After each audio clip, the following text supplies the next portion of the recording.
So up to now, we have done almost all the chapters that was required for this particular course as when we consider Python basics.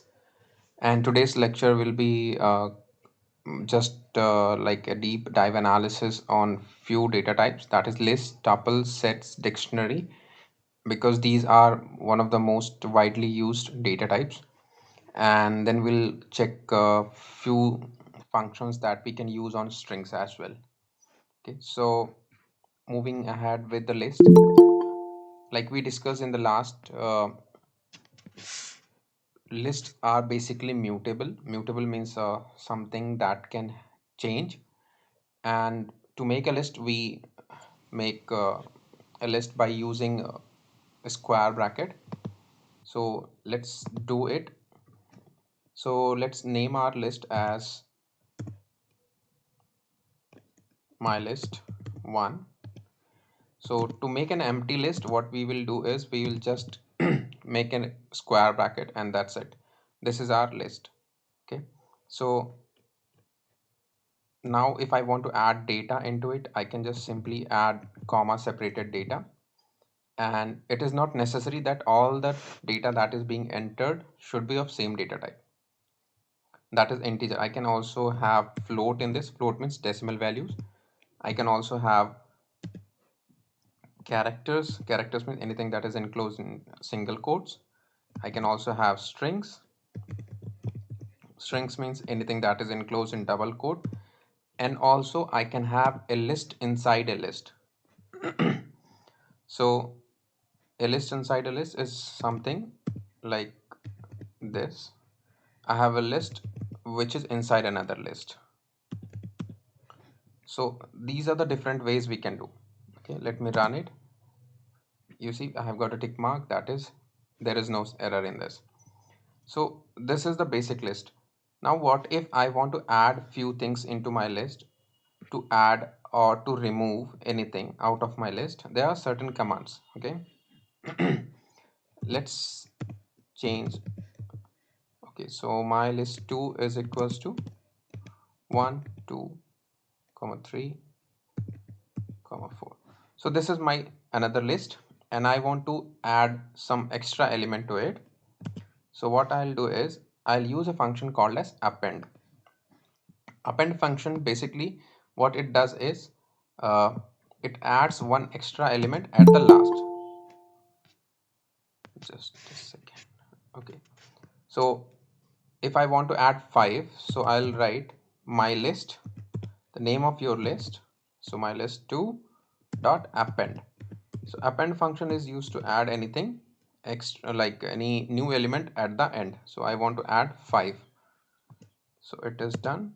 And now we can check print my list 2. Now when we do it, we can see the list has number 5 added to it at the last. Similarly, we can, if we do not want to add specifically at the end, but we want to be done at some particular position, we can do it by adding insert command, because insert is basically adding something in between somewhere. Okay, so to do that we use insert command. Now if I want to add a string, character a, okay, but when I say I want to add insert something, definitely I need to give some position where my string or where my new value should be added. So let me give a position. Please add character a at position 2. And remember, in the first class we said the counting is done from 0. So this is 0, this is 1, and this is 2. Let's see where it gets added. You see, at second position, 0 1 and 2, so it is added at second position. So up to now we did two functions, append and insert. To access an elements, to access any element, what we can do is we can use square bracket. Suppose I want to check the fifth element. What is the fifth element in my list? So I can put square bracket and then enter the address of or index for which the element I want. So at fifth position, what is the element? 0 1 2 3, 4 and 5. We should be getting strings. So I got strings. Now you see I have a list inside another list. That means if I give here 6, this is going to be something interesting. You see I got complete list, but I don't want this complete list. So now this particular thing is giving me this list. Okay, 12, 34, 56 and S. And to get any value at any given position in a list, what do? We write name of the list, name of list, then we put a bracket, and then we write here index basically address. So what is this list? This list is basically my list 1 and at position 6. Now if I want 34, so this complete is a new list, and I want 34, that is 0th and first position. So it is going to give us 34. Okay, let's understand how this is working. You just focus on the first part. So it says that go to a list that is named as my list 1 and go to the 6th position. So I'm going to the 6th position. So this is complete one element. Now inside of that, go to the position number 1. So it is going to position number 1, that is 34. So this way we can access the element which is in list inside list. Now this is done. Now let's understand. Okay, so this is one way how to create a list, basic way, and this is the list of an example in which we have seen earlier also. A list of strings, we can also put numbers, list of list, or there are different types of list. Okay, if you remember the first class, there was a function called as dir. So dir function is basically, it gives us what? It gives us all the functions, all the functions that can be used on a list. So my list was my list 1. So what are different functions that I can use on a list? If I run this, it will give us all the functions that can be used on a list. So we used two functions, that is insert, and we used append function. Let's see where it is. You see here we got append function, we also have count function, we have index function, we have extend function, insert function, and many more functions are there. Okay, to find the length, we have already done it. To find the length of anything, the function is len. You write len. Okay, so anything with this type of brackets, okay, open and close parenthesis, means this is a function. Now I am giving some value or some argument to it or some parameters. Parameter is here. I'm giving some parameter to this function to work on. That is, my function is len. So what is the work or the function of this function? The work of this function len is to find the length or the number of characters in a given list, be it list, be it string, anything. Okay, so it will find the number of characters inside any parameter, and the parameter can be your list, string, tuple, anything. So my list 1. So how many elements are there? I'll just check it. You see 7 elements. If you go back to the top, you see here we have 1, 2, 3, 4, 5, 6 and 7. You see when I say 7 element, it is not counting 12, 34, 56 and S as different element. Instead, this whole list is counted as one particular list. So you should remember, when it is a list inside list, the whole list will be counted as one single element. So append is basically done, adding an element at the last. So inserting is basically inserting an element at some particular position. So what is the syntax of insert? You use insert function, and in this you give index and then element that is to be inserted. At what position you want to insert this particular element, and this function is being applied on what? This function is applied on any list. Okay, remove item. When I say remove this book from the shelf, or when I say remove this boy from the class, so what I'm doing is I'm particularly pointing at somebody and telling, okay, remove this particular item or remove this particular boy from the class. Means I'm pretty sure which boy is to be removed from the class. So when we use remove function, what we are going to do is we are going to give the element as an argument. Okay, remove, suppose my list was my list 1. Okay, so let's print. So my list 1 is this. Now I want to remove which particular element. I want to remove, suppose, this particular list. Okay, let's not remove that, let's just remove A. So I'll copy it and I'll put here. So remove this particular element from my list and see what I'll get is, okay, just a second, print.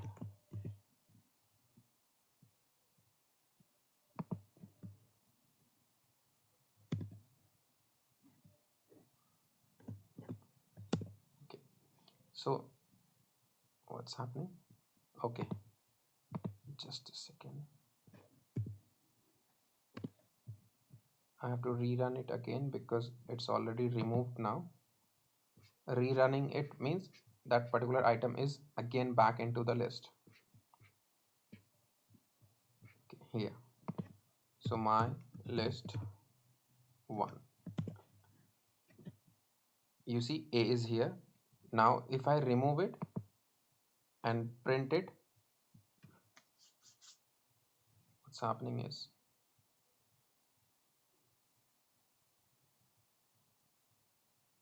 did I do anything wrong?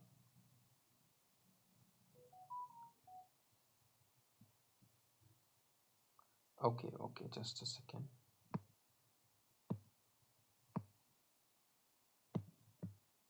Control X. First I have to remove it, then I have to print my list. Okay, sorry.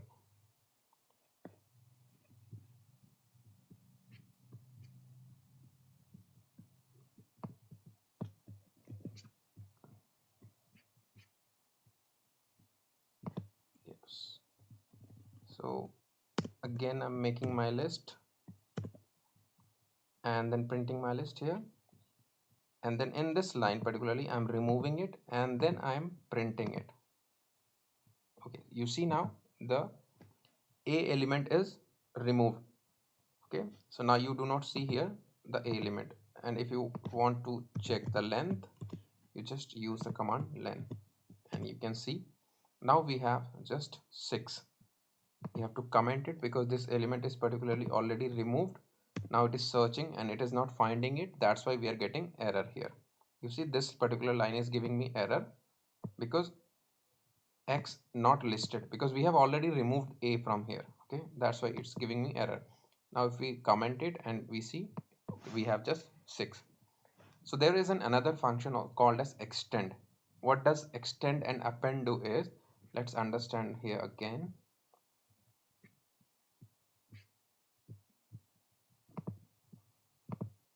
So my list 1 is equals to 1 2 3, and then another my list 2 is equals to, we have 4 5 and 6. Now let's see the difference. If I use append, okay, my list 1 dot append, so it is going to append, basically is going to add the element at the last. So I am appending to list. So appending my list 2 at the end of my list 1. So how it is going to change it? Let's see it.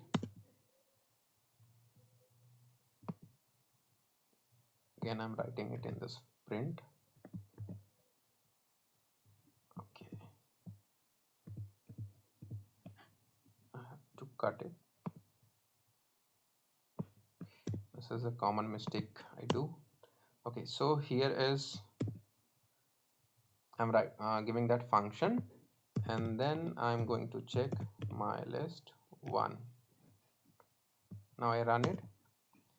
Now you see this second list is getting inside this first list as a complete element. So this is how append works. Now let's copy this whole thing again, and let's see how does our next function, that is 3, instead of append we will be using extend. So both are same, but only thing is the way they are adding elements is a different. So again checking my list 3. Now you see what is the difference here. Here the list, second list which was being appended was added as an element, so it is becoming a list inside a list. Whereas in this extend function, what does it say is, okay, extend the first list with the values of second list, so it is getting added in the same list. No new list is being added, it is getting added in the previous list. So that is the difference between append and extend. Just take care of it when you are adding to list. Okay. Similarly, we have remove function. For removing, we give element, which particular element is to be removed. Suppose our new list is 12 df, and this is my new list. Then I'm printing. Then I'm making another empty list because I'm just giving square brackets and nothing else. So I'm using dot append my list. So what it is going to do is, it is going to add this elements into this particular this new list. Now I'm going to print this, and then using remove 2. So let's see what's happening here. So new list is equals to 12. Okay, this is giving because this is already removed.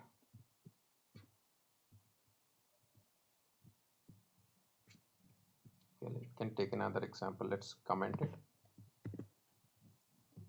Yeah, you see my new list was 12 df and this, and then printing my list,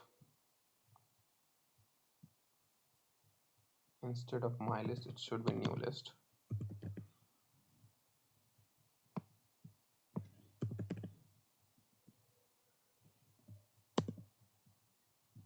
Okay, it's here also. So new list was 12 df309, and then printing the new list again here. So it, you see, it is when we print any, I think it is printing a list inside a list.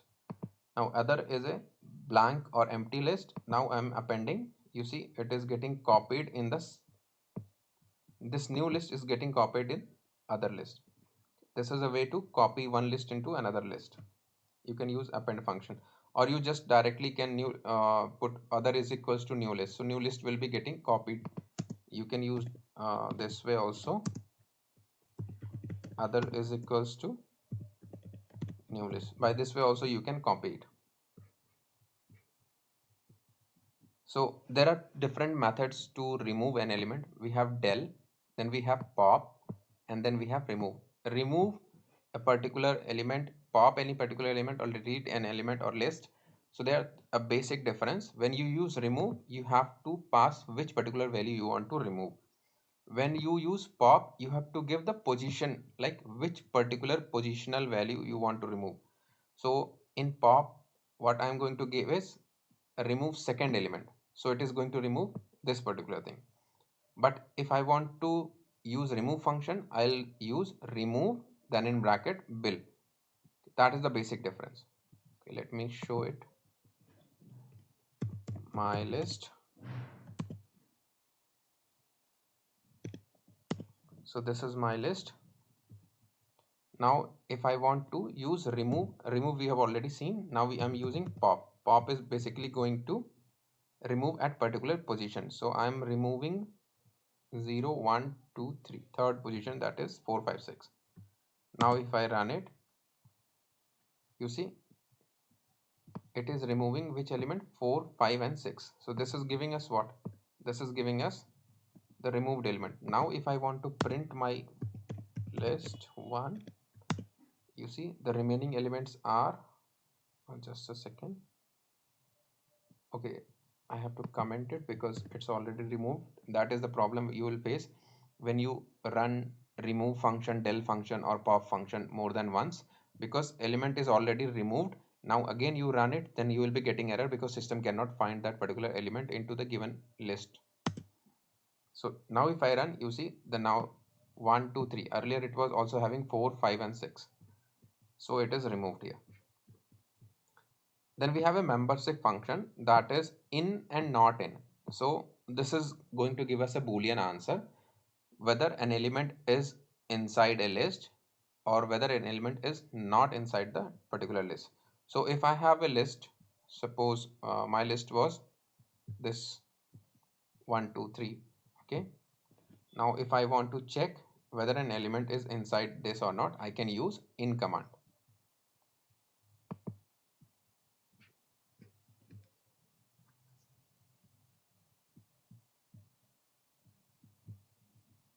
Okay, yeah, here print 1 in my list. So if I run it, see 1 was there in my list, that's why I'm getting true. 1, if I write here 4, what should I be getting it? False. Now other one is not in, so it is going to give us, since 4 is not in my list 1, it is giving us true value. So this is basically to check whether a particular value is inside a list or not, or if not list, even we can use it for a string as well. Reversing is basically you can use reverse function, or you can use the slicing operator. Let's see this. So name of my list is my list 1, and that is equals to 1 2 5 3 4 0. So this is my list, and let's check what are the different functions. Dir dot my list 1, oh sorry,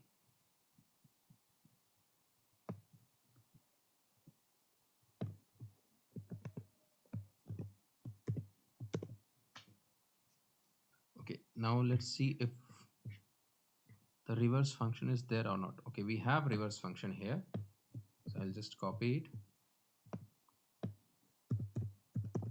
My list 1 dot rev, and you see I get a suggestion here, so I put reverse, and then now if I run it, now I print my list 1. Now you see I'm getting it in reverse order, 0 4 3 5 2 1 in this order. Okay, so this is a way to reverse a string. Other way we can also do it, my list 1. So now you see it is having element 0 for this. Now this one is slicing methodology. So what happens is in slicing is basically, so you give start position, you give end position. This is one way, or you can give start. We'll cover this what exactly it is, then jump, and then end. So this basically means start from here, this value, and go up to this value. Up to means do not include the last one.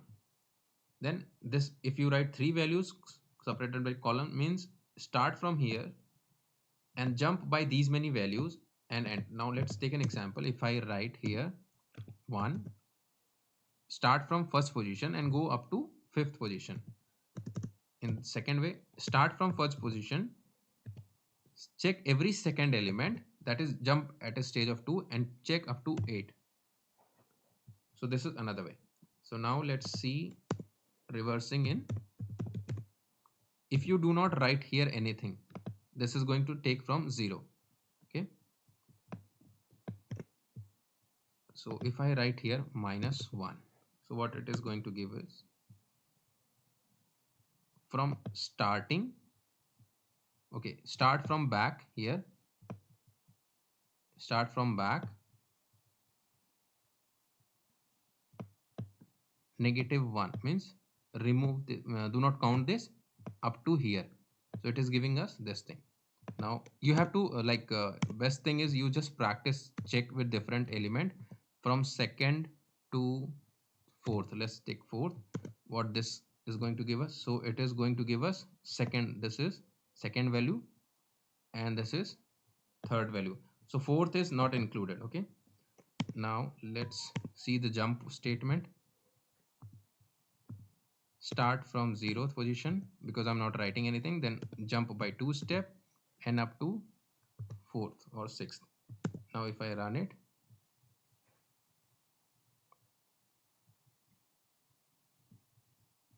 0, what is this?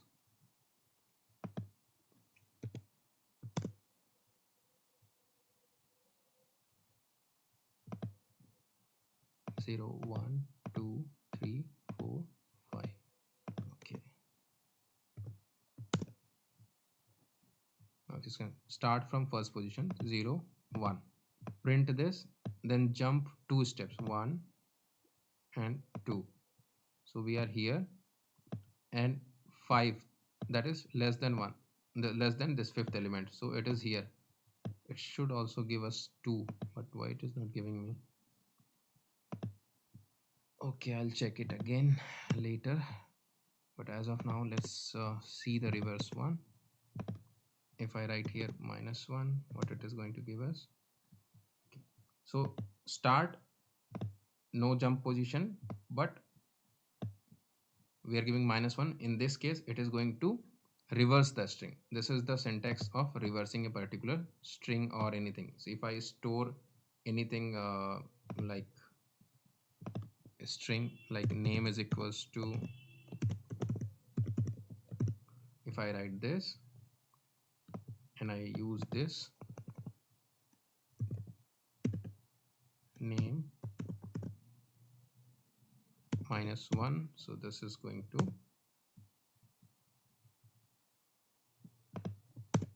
run it. So now if I do this, so it is giving me reverse order. So this particular syntax is for reversing anything. Okay, otherwise you can directly use reverse function. Then we have a function called as sorted. This particular function sorted is going to sort your string in ascending or descending order. So you must take care that when you use sorted command here, sorted function, it is a temporary thing, like it will not change the original list. So if you want to make that change happen into original list, you have to store it somewhere. So you are going to store it, otherwise this particular function is only changing the list. Suppose if our list was, my list is equals to 23, 12, 34, 0, 94, 84. This is my string, and if I print sorted my list, you see it is going to print in a sorted order. But again, if I print my original list, so is this sorting still retained in that way?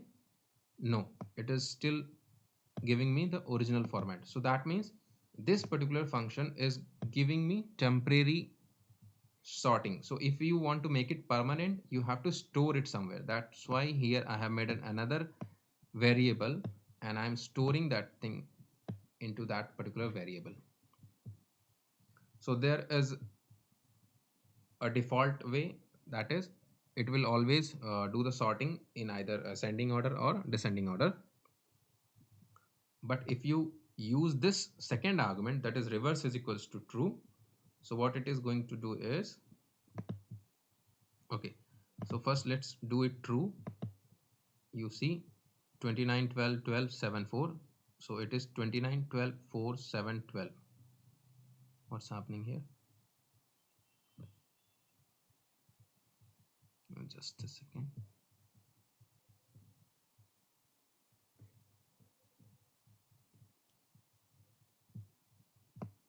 if I make it false, it should start with 12. Okay, I was just seeing at the bottom, but okay, let me comment this. Okay, see, so my original list is here 29, 12, 4, 7, and this 12.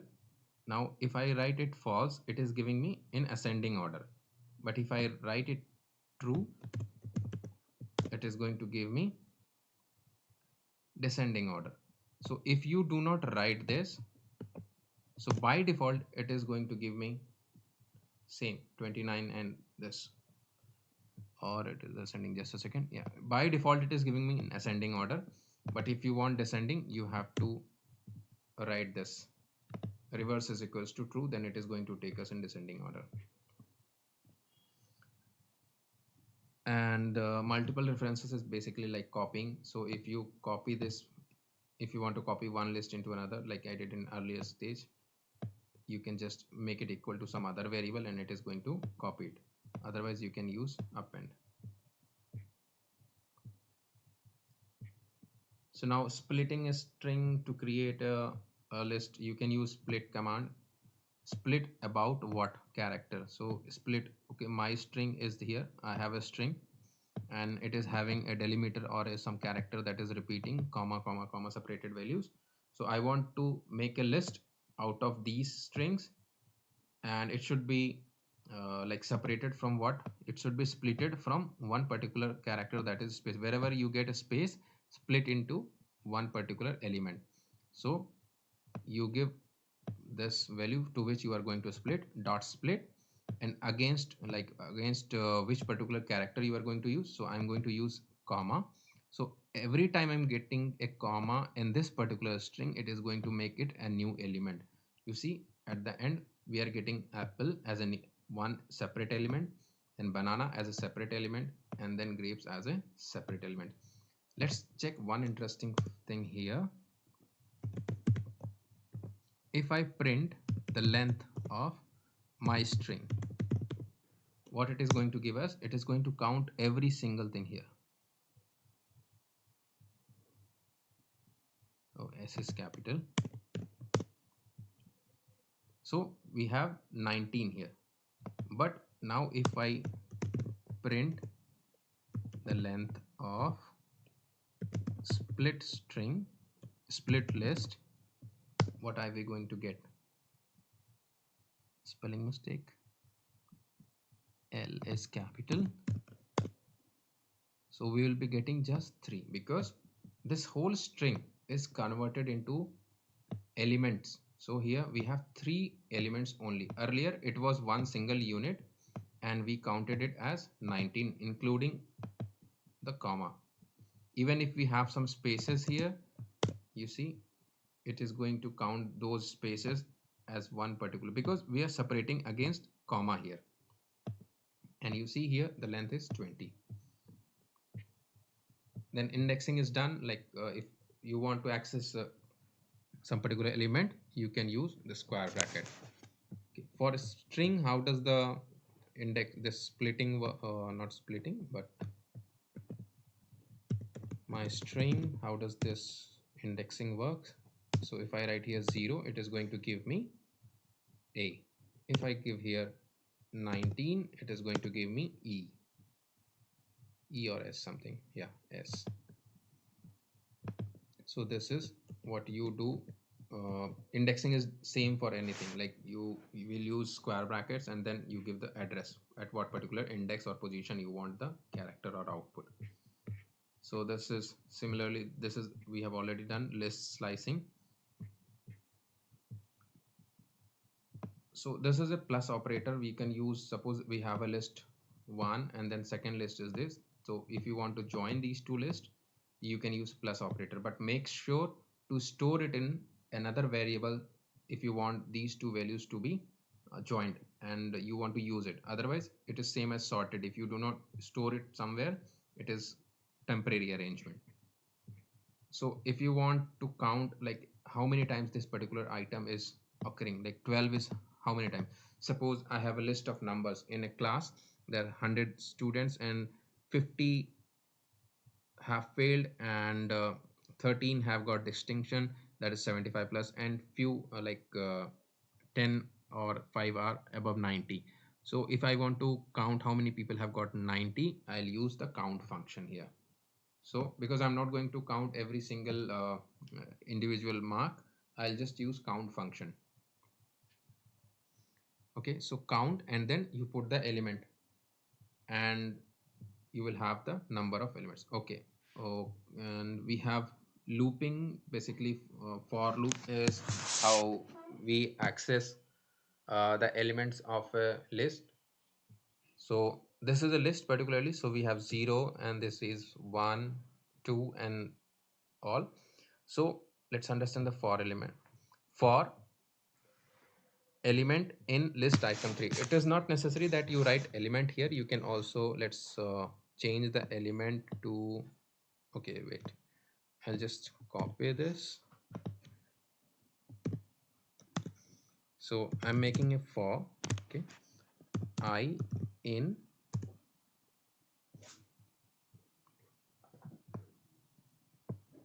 name of my list is L1, I in L1, print I.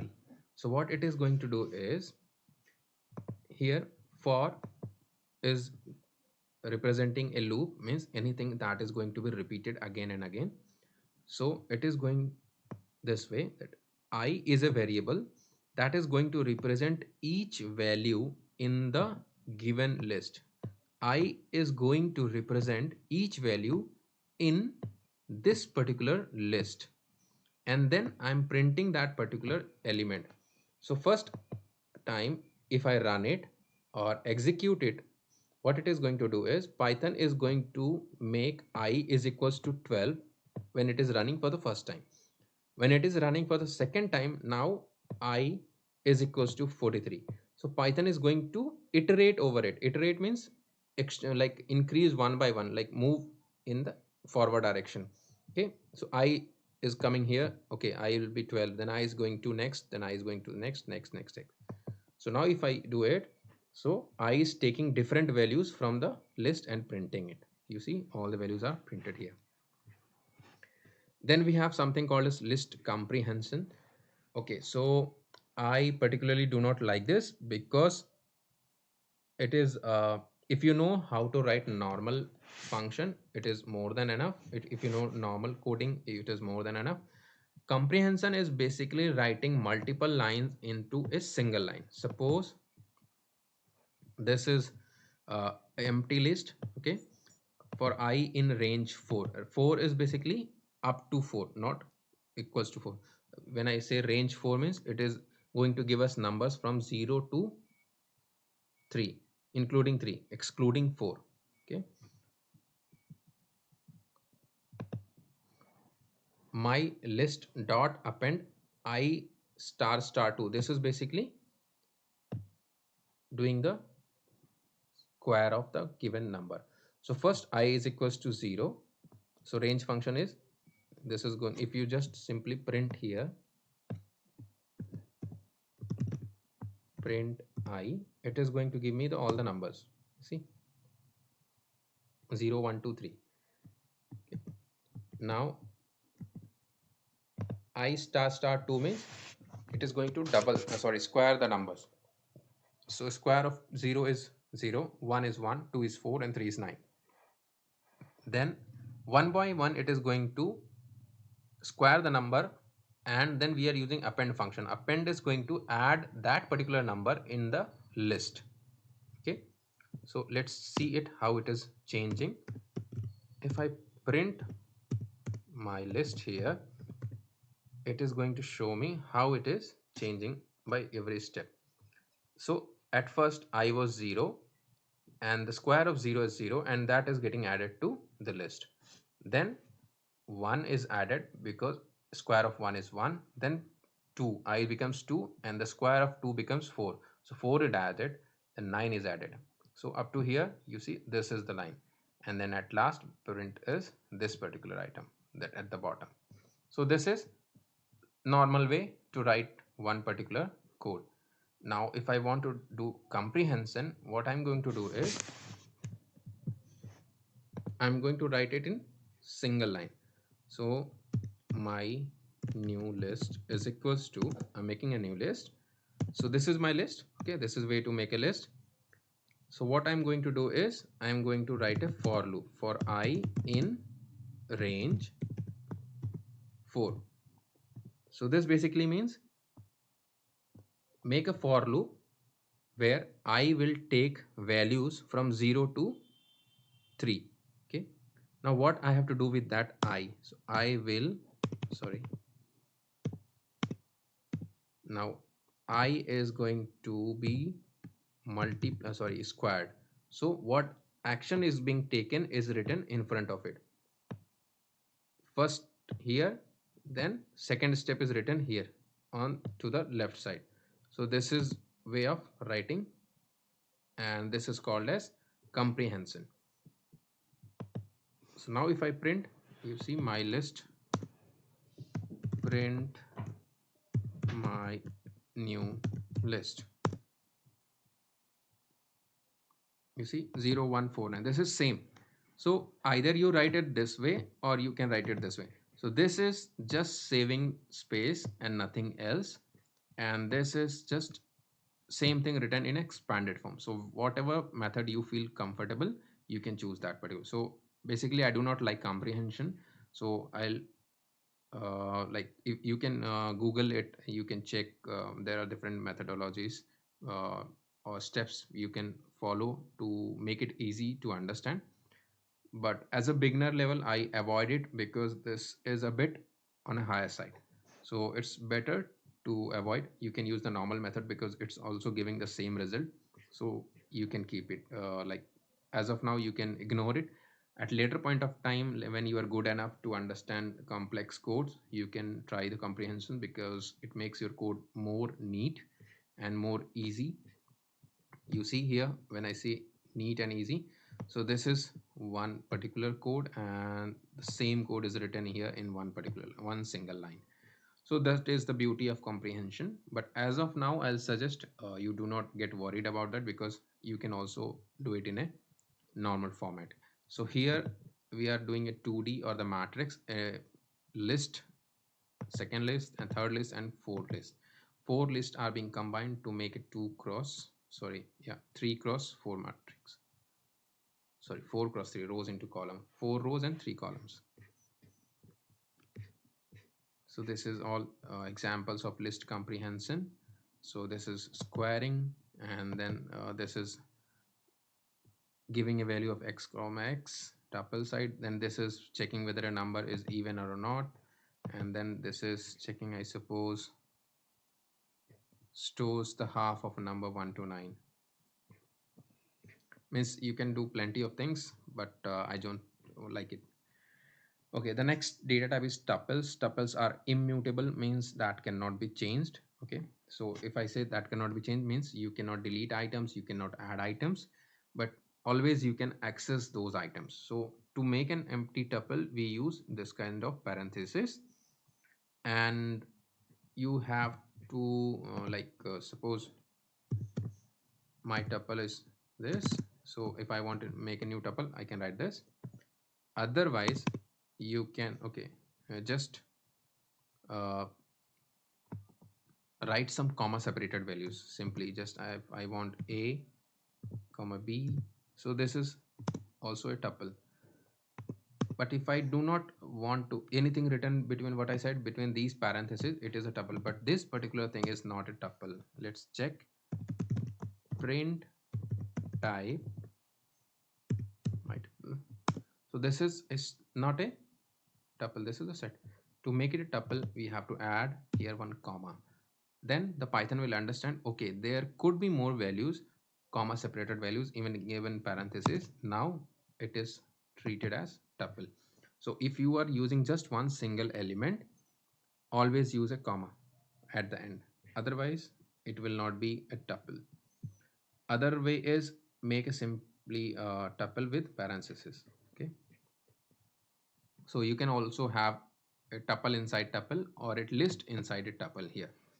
So if you want to edit it, remember this particular tuple as a whole cannot be edited, but since it has a list inside it, this particular list can be edited but not the tuple. Okay, let's take an example. We are storing name Suchita in this tuple, so it is not a tuple because it is a single string. But to make a tuple, I am adding a comma at the end. Now you see the data type is changing to tuple. Okay, accessing element is basically like writing index square bracket and give the address at which particular position you want. So if I give 3, if I give it 0, I give the first element as Suchita. Okay, similarly if I write -1, it is going to give us the last element. So this is a tuple inside a tuple. So if I write 1, so it is going to give me this particular whole list, whole tuple as a one element. Now getting inside this, same as first get to this particular element, then get inside that tuple. So this is list, tuple into tuple. This was same as a list inside a list. And here we have slicing. If we want from second to fifth, up to fifth, from start from second, print all the element up to fifth. Okay, start from -3. So -3 is -1, -2, -3. Start from -3 and then print all the numbers. If there is no number written here, that means all the numbers. Here start and print up to the last. You see here, second one was start from -3, so it is giving us 13, and this is end at first, so 13, 14 and 15. Not first, but if you do not write means the first element or the last element. If you skip the first element means up to the first. If you skip the last element means up to the last. So here start from the first and go up to the last. So it is 10, 11, 12, 13, 14, 15. So now I am changing the value at position 1 with a new value, that is x. So as I said, a tuple is immutable, that's why we are getting an error here. So what does the error say? Tuple object does not support item assignment, because we cannot assign new values to any tuple. But if you remember, we have one list here, right? List is mutable. That is, if we want to change, this is fourth, okay? Fourth variable, and second number item, I'm replacing it with Suchita. So earlier it was 55 at 0th position, 66 at first, and 77 as third position. So I'm changing that particular thing with new value. So Suchita is getting added. Now if I check the address here, in both cases you see tuple is having same address. Now let's see one example. My t1 is equals to tuple as 1 comma 2. So print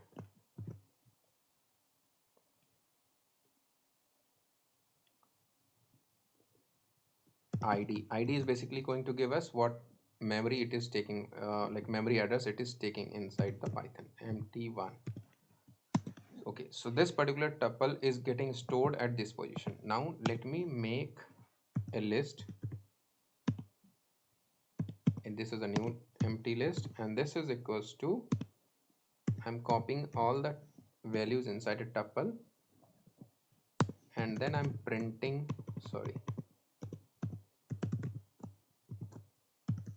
the list. So this list is 1 and 2, and let's check the type.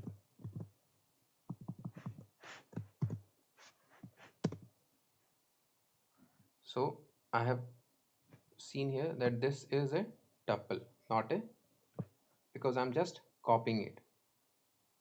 Now if I add a bracket here and now I check it, so it has converted to a list now. Now let's do one thing. I'm going to change this list into tuple. Okay. To do that, we are going to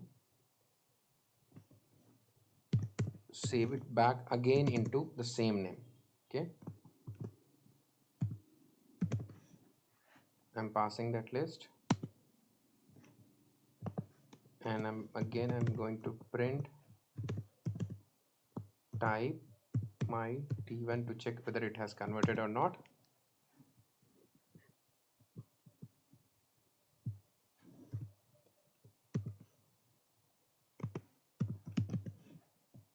Okay, we can use the command tuple also to change it to tuple. Okay, so you see it has converted into tuple. Now again I'll check the ID where this my t1 is getting stored. Now you see earlier it was stored at this position, then I converted it into a list, then again I changed it and converted it into back into tuple with the same name. Earlier it was my t1, now also it is my t1, but I have modified it by converting it into tuple.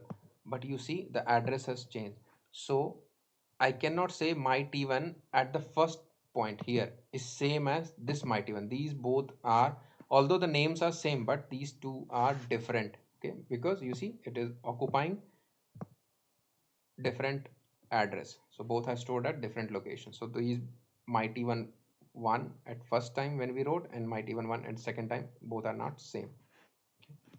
So deleting a tuple, we cannot remove, we cannot use pop. Okay, pop is basically removing at certain position, and remove is removing at like any element. So since it is immutable, we cannot use that. But whole tuple, that is this whole tuple can be deleted, and that is done by del command here. So count function again we can use here. It will give us the frequency of any particular value. Suppose Suchita I'm going to search, so it is used 2 times, so it is giving me 2. Similarly, index function, it is going to give me the position address of any elements. If I write 11 here, you see here it is 11, so position is 1 2 3 4 5 6 3 3 6 7 8. Okay, so 8, that is total 7. If we count from 0, so it is 7 minus 1 6, it should be 6 at 6th position. 11 is at 6th position, and if we check at 6th position by this listing, we will get 6. So index 11 is basically give me the address of this particular element. So my element is 11, so answer is 6. Now if we want to reverse check it, you pass that element here inside the tuple address, and you get the position here. Memberships in and not in, again we can check it.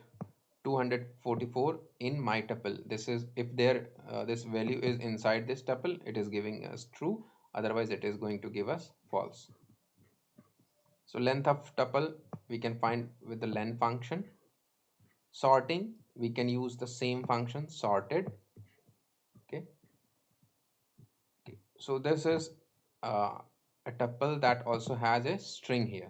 So to find the maximum and minimum, we can use max function and min function. If we run it, we'll get an error because this is a string. We cannot compare numbers with a string. So if I remove this and now if I run it, so out of these values, maximum is 245 and minimum is 0.2. So you can also try using this function max and min with list and see what you are getting. Now if I want the summation of those things, I can use sum function.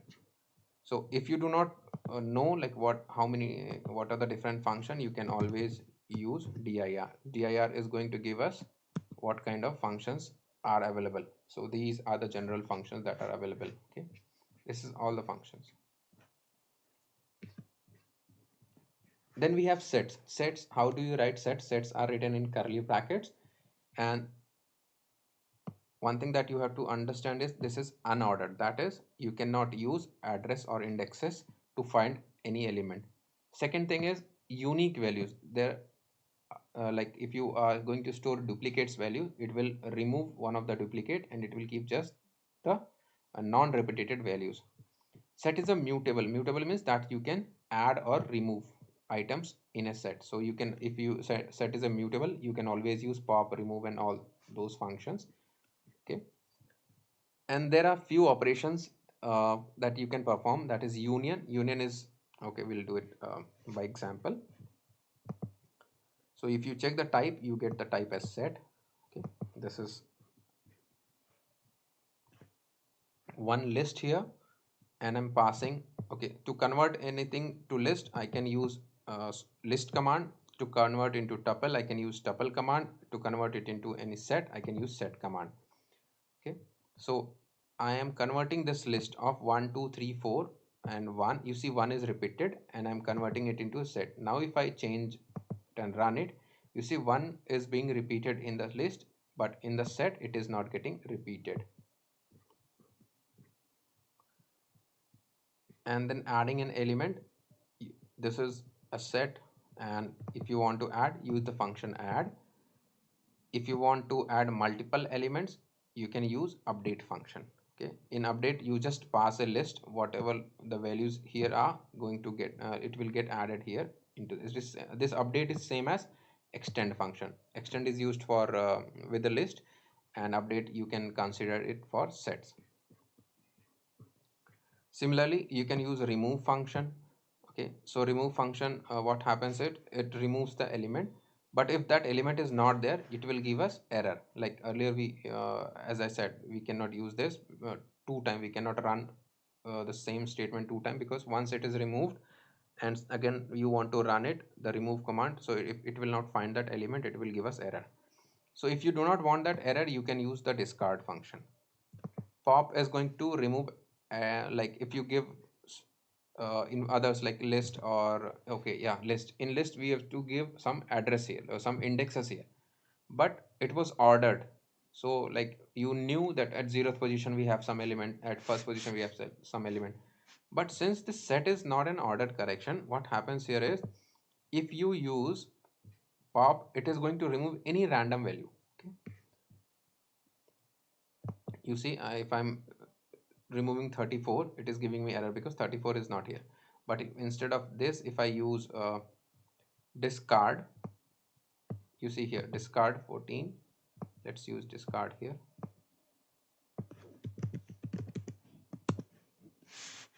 What is happening? It is not giving me any error. Okay, so this is the difference between remove and discard. Now if I use pop function, it is going to remove any random. First it was ABC 12 EFG 1 and 11. Now if I use pop, it is going to remove any random value here. So first you see what is removed, 1. Now I will run it again, and you see now it is removing 1. Then again I'll run it, 1, and now again I do pop, it is going to remove randomly in one element, that is ABC. Again it is going to remove EFG. Now if I go to remove, it is removing 12, and now it is empty. So that's why it is empty, that's why I'm getting set here. Okay, similarly if you want to clear all the elements,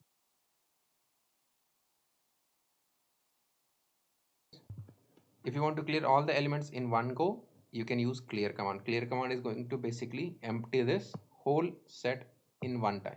Okay, it is same as del command. So we have few functions like union, intersection, and symmetric. Okay, union. Okay, I'll just open Venn diagram.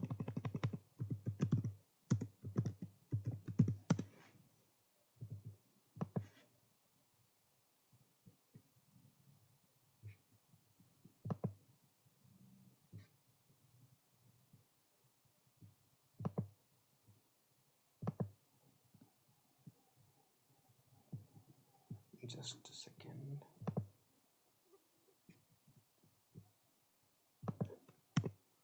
Venn diagram.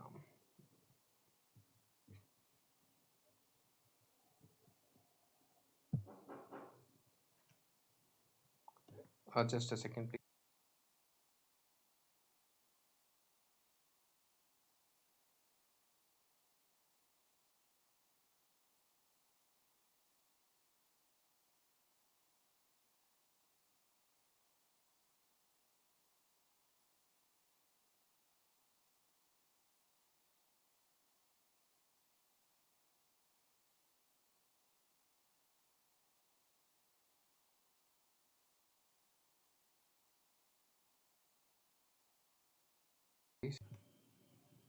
Oh, sorry, I was on mute. So union is basically going to combine all the both sets,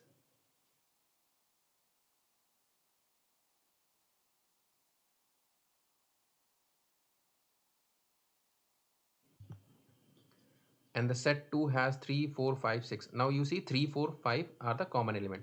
So if I make union, so it is going to keep the common element one time and the non-common element will be added. So first is 1, 2, 3, 4, 5. Up to this is first set. Now in second set, 6 and 7 are the elements which are not common. So it is adding them because the common elements are already there. So you can use this symbol or you can use union function. Okay. Similarly, this is OR function. Okay. And similarly, and is basically intersection. And is going to give anything that is common. In set 1 we have 3, 4, 5, and set 2 we have 3, 4, 5 as common. Set 2. Intersection is going to give the common one. So you see 4, 5. Why it is giving just 4, 5?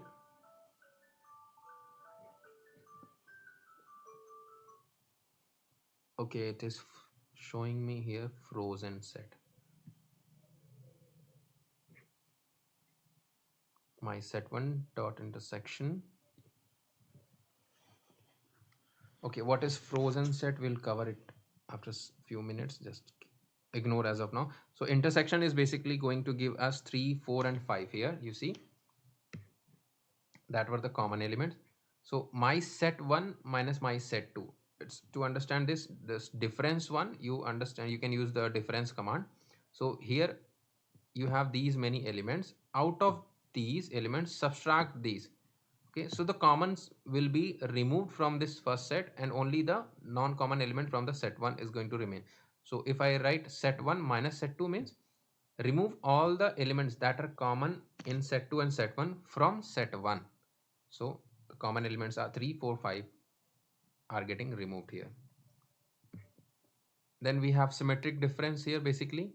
So it is, so in this case, Hello. yeah, yeah, I think his screen is stuck. screen is stuck. Okay, sorry. Uh, yeah, is it visible now? Yes. Okay. So set 1 was having 1, 2, 3, 4, 5. Set 2 was having 3, 4, 5, 6, 7. The union is going to give us all the elements one time, whether it is common and uncommon. So it is giving 1, 2, 3, 4, 5, 6, 7. You can use dot union command. And set 1, if you want to find intersection, means all the common elements. So intersection, if you find, then you can get 3, 4, and 5 as the answer because those are the common one. Set 1 minus set 2 means from set 1 remove all the common element that are also in set 2. Okay, so we are getting 1 and 2 only because 3, 4, 5 is in both the sets. So alternative to this, we are using symmetric difference. What it is going to do, the symmetric difference is basically it is removing the common one but including all the elements from both sets. So it is like A union B minus A intersection B.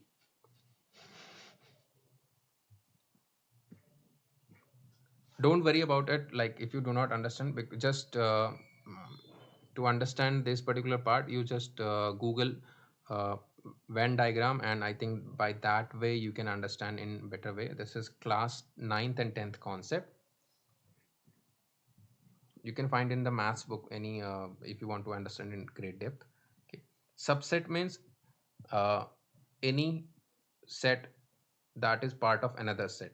Okay, so here I have a set 1, 2, 3, 4, 5, 6, and set B is 2 and 4. 2, 4 is basically also in A, so B can be said as a subset of A. So there is a function called as is subset. That means it is asking whether A dot is subset B. So is B a part of A? So if that is true, it is going to give us true, otherwise false. Okay, so I'm going to run it. So A is subset of B. Is it true? No, it is not true because A is not inside B, but B is inside A. So B is subset of A. So that is true. So this is one set, one way. Then we have something called as frozen set. Uh, how to say this? Like these are immutable sets, but I don't want to cover this part because this is not much used. And just for sake of information, you can know there is something called as frozen sets, and that are immutable sets. And these are the different functions that you can use on the uh, frozen set, that is copy, difference, intersection, is disjoint, is subset, is upper set, okay, something like that. So I'm skipping this particular part. Then we have dictionary. So this is very important in dictionary. Like if you want to find the meaning of anything, you first search the word, then you find the meaning. So it is key value pair. You have some key and then you have some value associated with that key. So the method of writing dictionary is, if you want to declare a empty dictionary, you can just put curly bracket. It is same as sets. uh, then if you want to write some values, you have to write key, then colon, then value. So here 100 is a key, colon, then this is value. So that means if I want to say 100, so I will be getting excellent. If I get want to print the key value 50, the value associated with is fair.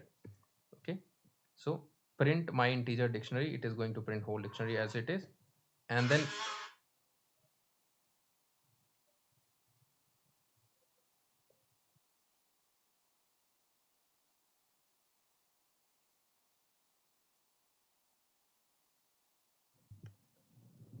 we have another example here. So is it not necessary that this key value should be always integer value? It can be string also. So you can see in this next one we have name as a key value, and then we have string as a, sorry, the both are string here. Okay, so both, it is not necessary that the key and value should be integer or string, it could be anything. So in this next one, you see it is an integer value and the value is a list. Okay.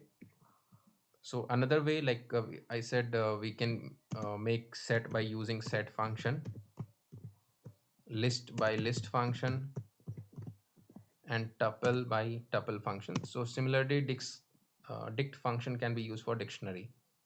Okay, so here you see I am making a list, and inside that I'm passing a tuple. Tuple means this parenthesis. So for ABCD, this is one tuple. 2 AB is another tuple, and this whole as a list is getting passed inside a dictionary. So how it is getting converted into a key value pair? So 4 and ABCD is a part of one tuple, so this will become a key pair. 2 and AB are a part of one tuple, so these will become one particular key value, and this is whole list here. So all these tuples will be inside one dictionary. Okay, so you see it is one dictionary, and 4 ABCD is a one key value pair, and this 2 AB is another key value pair. So to access any particular element here, so you see this is my dictionary. Okay, now if I want to access the value Suchita, so Suchita is basically stored in which it's related with key, that is name. So if I want to print that, I'll just print the name of my dictionary in square bracket, what I want, write the key value here, and you will get the value. Sorry, what is wrong here? Okay, indentation, so there is a space here. So this particular thing is going to tell Python, go to my dictionary, whatever the dictionary is. So the name of my dictionary is mydict, and inside of that find a key that is name. Okay, so it is coming here and it is going to all the keys. So these are keys, these are keys. So it is checking which one is name, so it is this one is name. So what is the value associated with that? So as value associated with this particular key is Suchita, so it is giving me that particular thing as an output. Similarly, we can check, okay, if there is like if you are checking and you do not see that particular key inside the list, it is going to throw us an error, and that error is key error. Okay, so what if I want to Okay, so this is one way. So other way is using a function called as get function. You write get and then pass the key value, and it is going to give us the value. You pass the key as input, and it is going to give us the value as output. Okay, score. When I write score here, you see there is no key here called as score. That is why we are getting none here. Add or modify elements in a dictionary. So suppose I want to change this to some other name, so I can write here this particular key inside my dictionary is getting changed with new value. Now if I run it, you see the value is changed here. If I want to add a new key value pair, so the new key here, and what is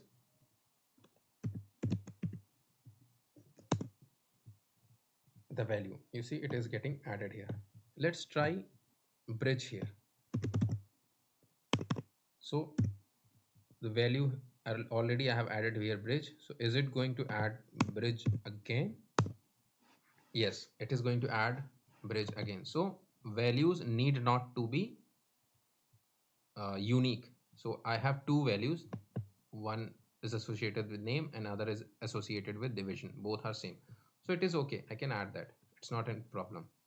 But if I change it to suppose hobby, not hobby. What should I do?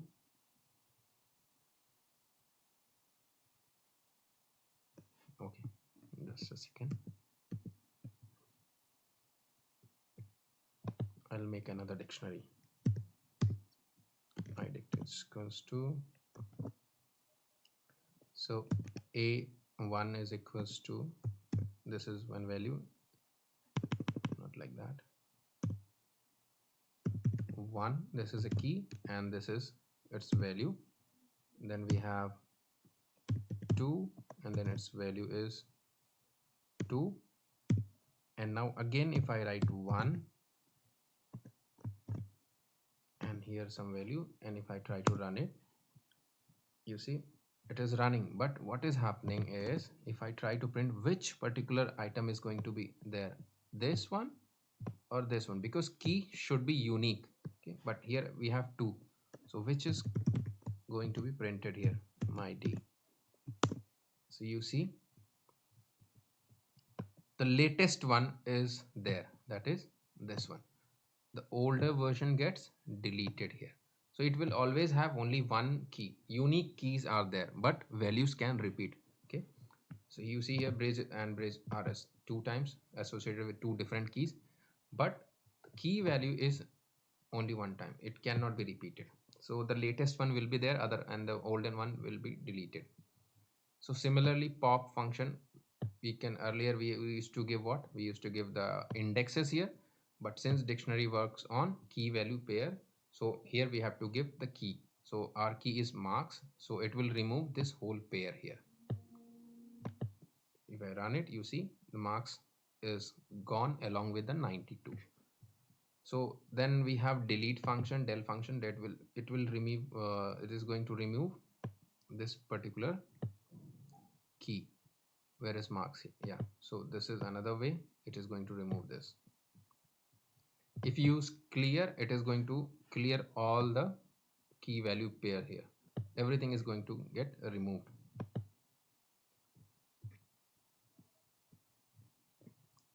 Okay, here you have given some argument here. Okay, some value is given. If you do not write this, it is going to work same as in earlier cases del was used to completely delete. So in the system this thing is going to get deleted.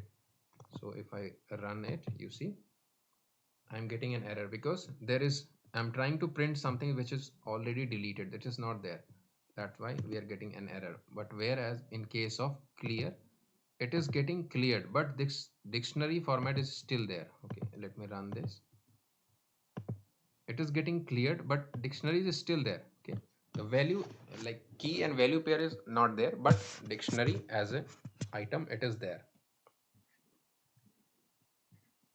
Then we have copy commands. The copy is basically copying one dictionary to another dictionary, making a copy of the dictionary. Then form keys, it is like uh, there are different keys and you are assigning all the keys with a one single value. So you can use the form keys, this particular thing. And this is a default value that if you want to be this particular value to be by default given to all the keys, so you can use that. Then we have items. Items are basically going to give us key value pair in the form of list tuple. Okay, listed tuples here. These are 2 4 means this tuple and this tuple, and this 416 is a tuple, 525 is a tuple. This is same as this one, right? We passed here. Where is it? Yeah, this is same as this.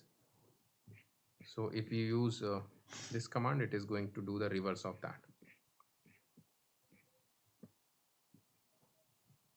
Then we are checking, suppose you do not know what are the different keys available with your dictionary, you can always use the function dot keys. So it is giving us all the keys. Dot values will give all the values. So apple, banana, grapes, these are all the keys, and if I give values, it is giving me all the values 2 12 10, and the order is maintained here. Okay, this is first key value pair, this is second value, and this is third value. So by that way you can say, okay, apple is associated with 2, banana is associated with second value 12, and grapes is third, so it is associated with the third value, that is 10 here. So dir function I'm using again to check what are the different functions that can be applied on dictionaries. Okay, you see here keys, pop item, set default, these are the different. So to access it similarly like we did in the list, but you have to use dot items. So dot items is going to give us individual. Dot items function is to be used whenever you are going to access uh, any dictionary. Okay, in list what we used to do is, in list was just simply we used to write for I in list, but for dictionary we have to write for I in whatever the dictionary name is dot items, and this function. So this is way you can access the items in a dictionary. You see it is giving me here, and this is comprehension like shortcut. Then we have strings here. Strings can be written in a single quote, more than one character, then it is string. If you can write in double quotes, it's also a string. If you want to write in triple quotes, triple single quotes, then also it's a string. But I avoid writing in a triple single quote because this is also used for doc strings. So better is to follow one single practice, that is double quotes, and that is most commonly used way to make a string, and it is same as for other languages as well. So this is most commonly used. And this is indexing. This is already covered at the starting. Okay, so these are the error, like if you, there are only 10 elements in your string, 10 characters, and if you try to print the 15th character which is not there, it is going to give us index out range. Index means the address out of range. So range was the length. So only there 10 values are, then 10 characters are there, and you are trying to print 15, so it is out of the range. So most of the time you will learn more from the errors than from the normal coding. Okay, so if you get an error, be thankful, because that is going to teach you more, because you have to put effort to solve that error. So respect errors and try to understand errors in a great depth. Making mistakes is the best way to learn in coding. Okay, change or delete a string, you can always do this. Change the string, like 0 position we have d. D is at 0th position, I'm trying to change it with t.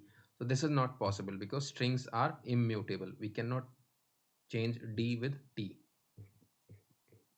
And then del function is similarly like earlier, it is going to delete whole string, and if you want to try to print now, it is going to give us error because there is nothing in computer's memory that is referring as my string.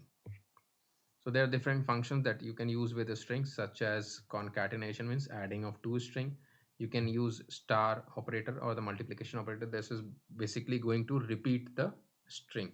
So if I'm going to like my string 1 star 2, so whatever the value in my string 1 is there, that is going to get printed 2 times. If I make it 3, it is going to get printed 3 times. So you see I am getting printed Python. So space is because here in the string also we have a space here. So for loop, again we can write the for loop here for strings also. So this, if you write for loop for strings, so it is going to count one by one. So for I in my string, okay, S is capital, my string 1, print I. So it is basically going to print each character. So it's see Python, it is going to print us each character. So if this particular program is, if the character is equals to p, I'm going to count that character, count plus equals to. So here it is going to count the number of p. So in this we have 2. So membership basically in and not in. So if you want to check whether a particular character or a group of characters is given inside a string, suppose here as a string, and if I want to check if it has some characters like m, so I can see m in the given string. Instead of this, I can also write my string 1. So this is going to check and give us true or false. Okay, so false, true, n is there because in Python there is no m. So there are a few more functions. Dot lower is going to convert your string to lowercase. Dot upper is going to convert it all into uppercase. Join is going to join the strings with a certain delimiter. So here space dot join. So all the strings are going to get joined here with a space. Okay. Then we have split. Split is going to split the string with respect to some delimiter, like we did a comma one, apple comma banana. So it is going to split along a given delimiter. Find is going to search for anything. Suppose I want to find double m in what string. So this particular string dot find double m. So it is going to give us the position. You see, if I write here double m and I run it, so it is going to give me the position of this particular thing. Okay, not of this. So it is always going to give the position of first occurrence. Okay, similarly there is a function called dot replace. So replace is basically going to replace any part of the string. So this is a program to check. Palindrome is basically anything that is same if you reverse it. So there are few words like Malayalam. So if you read from start to end or end to start, it is going to be same. Mom, this is same. And if you ask for numbers 1 2 3 4 3 2 1, this is a palindrome number. Either you read from left or right, both are going to be same. So this is a program to check whether a string is palindrome or not. So it is reading. Okay, so I have this original string, I have made an empty string here, then I am reading each character of the string and then using concatenation. So I'm adding that each character what I'm getting into this. So this character is basically taking one character one by one from here and adding it into reverse word. So first it will take m and it will add to this, then it will take a, then it will add to this, similarly l, a, m, and then we'll print it. Okay, now I'm going to check whether it is a palindrome. Means I have to check the reverse string and the original string are same. But you see here we have capital and small letters, so we cannot directly compare it. So what we have to do is either you convert both into small letters or both into capital letters. So only then we are going to compare it. So this is how we are converting it into lowercase. You can also use dot upper to convert both strings into one single case. Then I'm checking if original word is equals to is equals to. Whenever you are using comparison or if operator, always use double equal to. That is to compare. This is comparative operator. This is not single equals to. Single equal to is assignment operator, but here we have double equal to. This is an interview question as also. What is difference between single equal to and double equal to? So single equal to is going to assign a value to a given variable, whereas double equal to is also called as comparative operator. It is going to check to or the compare between two values. So if it is on comparison, if it both things are same, so it will print given string is a palindrome, else otherwise it is giving to print us given string is not a palindrome. So sort sentence in reverse alphabetical order. So this is my string and then I'm splitting it. If you do not give here anything, it is going to take space as a default. Otherwise you can give a comma, means now it is going to search comma here and do the splitting. So it is going to split it and going to store it into a list. So if I print here, okay, let me copy this.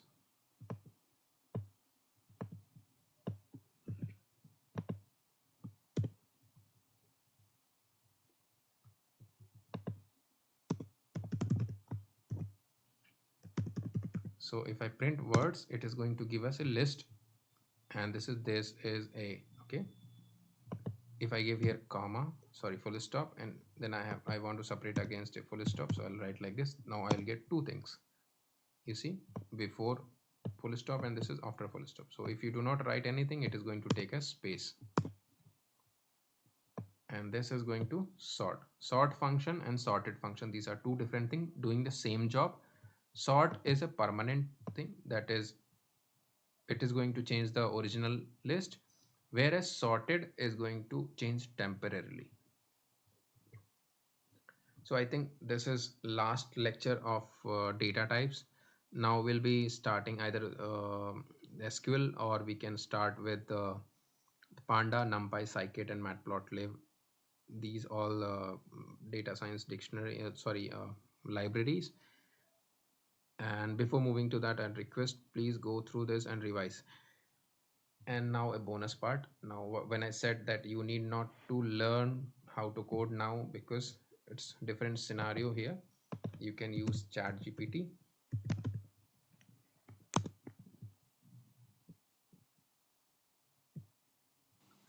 This much is enough. Python is enough. Yeah, this much is more than enough, so you do not need anything else. Means if you want to go into Python development, so you can do that. Otherwise it's more than enough. So like we did here, right? We did a basic program of palindrome of a string, check. So check, if you know how to use Google, you can always do the coding. So you must understand what function or what tools you have. You should be updated with the knowledge that okay, in market there are these tools, these functions are there with which you can use it, which can be used for your program, which can be used for your problem. Okay, if you know that, you can Google it and try to understand how to put your or build your code. But if you do not know the basics, you are not going to use even the chat gpt, because it is useless to use chat gpt if you do not know the basics. I'll clear it, this particular statement now here, what exactly I'm trying to say. Check if a string is palindrome, and this particular thing, whatever thing I'm writing is called as prompt. So if you are very good at prompt, means more detailed you write, the more detailed answer you are going to get. Okay, check if a string is palindrome in Python language. Okay, and I run it and I'll get my code. I do not need to write what is what. And okay, so this is making a function here. Def is a function, the name of the function is palindrome, and this is a doc string, and this is a comment. Okay, so what it is going to do is it is going to ask whatever thing is like dot join is basically joining. See, and uh, this is uh, comprehension. So I do not want comprehension. If so, I'll edit it and write here, don't use comprehension. And now I run it.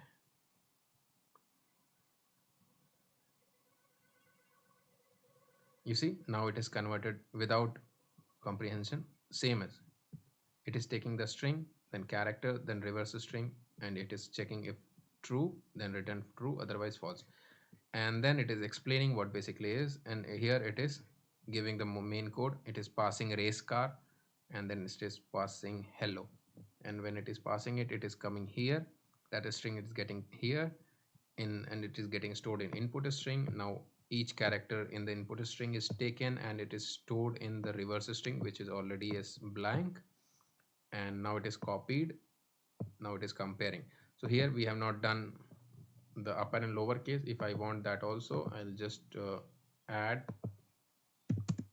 take care of cases as well. So as beautiful your prompt is, your code is going to be that beautiful. So you need not to uh, learn how to code. You just understand what things are there and how you can use it, and your problem is going to be solved. So you see, it is taking care of the lowercase as well.